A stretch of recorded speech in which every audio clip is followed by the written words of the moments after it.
अस्सलाम वालेकुम। आज हम बात करेंगे तरके वफा के 11 एपिसोड के बारे में। तो वीडियो शुरू करने से पहले हमारे चैनल को सब्सक्राइब कर लीजिए अगर अभी तक आपने नहीं किया, ताकि हमारी हर न्यू वीडियो आप तक पहुंच सके। यहाँ पर जैसे ही आती है रज़िया तो वो इतने ज़्यादा कपड़े देख के अपनी बेटी को कहती है कि तू भी एक दो सूट ले ले, इसे कौन सा पता लगेगा। नौशीन कहती है कि उन्हें अपनी हर चीज़ का बहुत अच्छे से पता होता है, लेकिन उसका फिर भी एक सूट पे दिल आ जाता है और वो कहती है कि अम्मा ये तो मैं ही रख लेती हूँ। उसकी माँ कहती है कि हाँ हाँ रख ले। वो कहती है कि अच्छा ठीक है, अब तुम इसमें से कोई चीज़ ना उठा लेना, उन्हें पता लग जाएगा। उसकी अम्मी कहती है कि अच्छा ठीक है, और साथ ही उसके कमरे में सो जाती है। दूसरी तरफ यहाँ पर सजीला आती है सप्तैन को समझाने के लिए और उसे कहती है कब तक ऐसे आपा की तुम इशारों पे चलती रहोगी, आखिर तुम्हें भी तो अपनी ज़िंदगी का फैसला लेने का हक है। ये बात सुनकर वो कहता है कि आपको पता तो है आपा का, और वैसे भी वो आगे ही मुझसे बहुत ज़्यादा नाराज़ है। मैं क्या कह सकता हूँ कि इतनी देर में अनिला भी वहाँ पर आ जाती है और छुप कर उनकी बातें सुनने लग जाती है। सजीला उसे समझाती है कि आपा ने बोल भूल के बस खामोश हो जाना है। मैं तो यही कहूँगी कि तुम कोई ना कोई अब फैसला कर ही लो, और वो लड़की बहुत अच्छी है, हम उन लोगों के घर रिश्ता लेकर जाते हैं। ये बात सप्तैन को भी अच्छी लग जाती है और कहता है कि अच्छा ठीक है, इस बारे में सोचते हैं, रिश्ता भी लेकर चले जाएंगे और बाद में आपा को भी मना लेंगे। अनिला जब ये बातें सुन लेती है तो वो जानबूझकर गिलास गिराती है और उस पर पाँव रख लेती है। ये बात देखकर सप्तैन और सजीला बहुत ज़्यादा परेशान हो जाते हैं, फ़ौरन उसकी पट्टी वगैरह करती हैं। अनम आती है घर तो उसे बहुत ज़्यादा गुस्सा आता है क्योंकि हर जगह गंद होता है। वो अयाज को कहती है कि अपनी बहन को कहो कि ये सारा गंद वगैरह उठाए। कह के जब चली जाती है अयाज अपनी बहन को कहते हैं कि सब कुछ क्या लगा कर रखा हुआ है, ये कोई घर है, डस्टबिन का डब्बा नहीं है, जल्दी उठो और ये सब कुछ साफ करो। नौशीन सोई होती है अचानक उठती है और कहती है कि अच्छा ठीक है, क्या हो गया, मैं साफ कर दूंगी, तुम तो ऐसे भड़क रहे हो।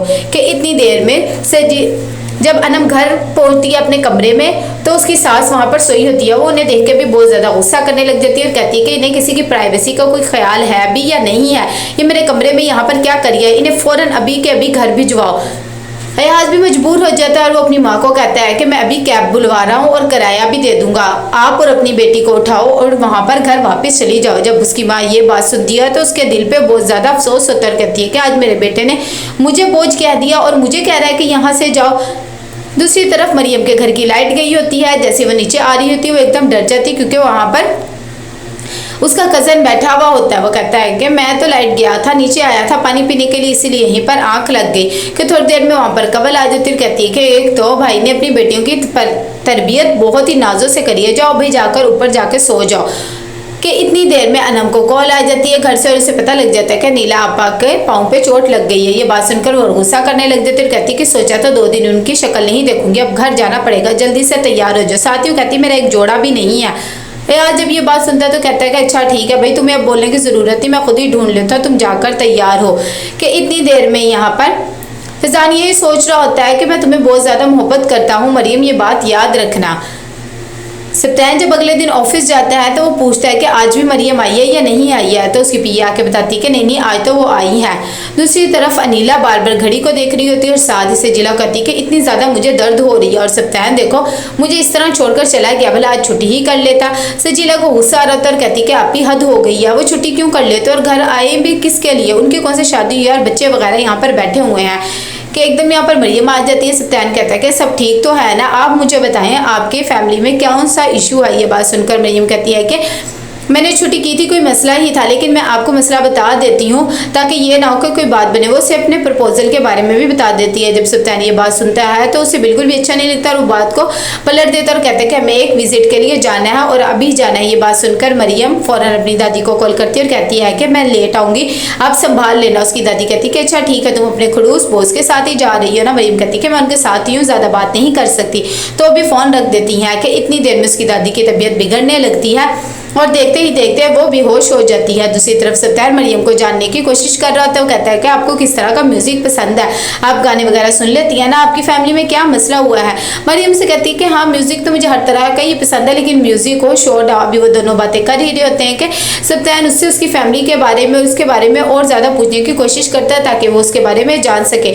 और मरियम से भी एक बात पूछने ही लगता है कि इतनी देर में उसको उसकी छोटी बहन का फ़ोन आ जाता है। वो बताती है कि दादू की तबीयत बहुत ज़्यादा ख़राब हो गई, मैं उन्हें हॉस्पिटल लेकर जा रही हूँ, आप भी सीधा वहीं पर आ जाना। जब मरियम ये बात सुनती तो वो और ज़्यादा परेशान हो जाती क्योंकि वो भी अपनी दादू से बहुत ज़्यादा मोहब्बत करती होती है। कि वो फ़ौरन सब्तैन को कहती है कि मैं आपके साथ मीटिंग पे नहीं जा सकती, ऐसे करें आप मुझे यहीं उतारें, मुझे हॉस्पिटल जाना है, मेरी दादू की तबीयत बिल्कुल भी ठीक नहीं है। हया उन्हें हॉस्पिटल ही लेकर आती है। सब्तैन ये बात सुनता है तो वो फ़ौरन महक को कॉल करता है और कहता है कि आज हम मीटिंग अटेंड नहीं कर सकते, अगर वो लोग वेट कर लेंगे तो ठीक है, वरना मीटिंग कैंसिल कर दो। मरियम कहती है कि नहीं आप मुझे उतार दे, आप मीटिंग खुद अटेंड कर लेना, लेकिन वो मना कर देता है। मरियम कहती है कि ऐसे आपका बहुत ज़्यादा नुकसान हो जाएगा। सब्तैन कहता है कि आप बस मुझे ये बताएं कि आपने घर जाना है या हॉस्पिटल जाना है। वो पूछ के बताती है तो उसे हॉस्पिटल छोड़ देता है कि इतनी देर में।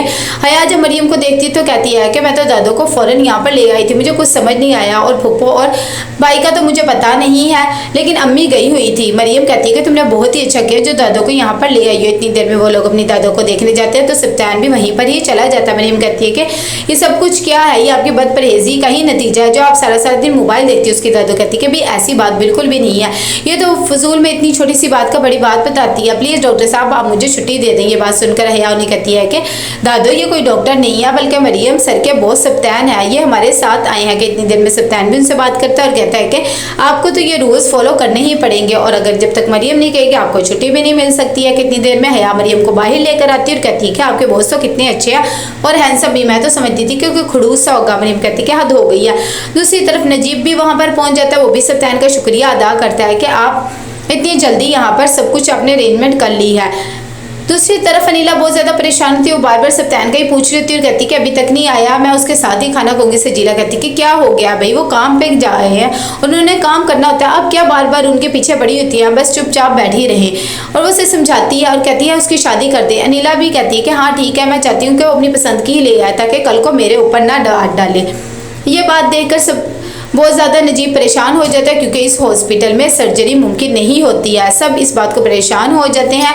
नजीब कहता है कि ये लोग कह रहे हैं कि हमारे पास सामान वगैरह नहीं है और अभी कोई दूसरा भी हॉस्पिटल इस चीज़ के लिए अवेलेबल नहीं है। मुझे तो समझ में नहीं आ रहा कि मैं क्या करूँ। कंवल इस बात पर भी बहुत ज़्यादा शोर मचाने लग जाती है। कहती है कि आप इस हॉस्पिटल में मेरी माँ को लेकर ही क्यों आए हैं, अगर पैसों का मसला है तो अपना जेवर उतार के देने लग जाती। कि इतनी देर में सब्तैन अपने ही कॉन्टैक्ट से पता लगवाता और कहता है कि मैंने इनकी सर्जरी का अरेंजमेंट कर दिया है, हम इन्हें वहाँ पर लेकर जाते हैं। जब नजीब ये बात सुनता है तो बहुत ज़्यादा खुश हो जाता है और कहता है कि बेटा आपने तो सारा मसला ही हल कर दिया। दूसरी तरफ सजीला को समझ नहीं आ रही थी कि अनिला इतनी जल्दी मान कैसे गई है, उसने सब्तैन को शादी के लिए कैसे कह दिया। ज़रूर दाल में कुछ काला होगा, मैं अनम से पूछती हूँ। दूसरी तरफ फ़ोन करता है सब्तैन और सारी अरेंजमेंट वगैरह करवा लेता है और एम्बुलेंस भी मंगवा लेता है और वो उन लोगों को बताता है कि एम्बुलेंस भी ऑन द वे है। जब ये बात मरियम सुनती है और साथ ही उसकी फूफो तो हैरान रह जाती। तो कैसा लगा आपको एपिसोड, लाइक एंड शेयर करके लाजमी बताइएगा। अल्लाह हाफिज़।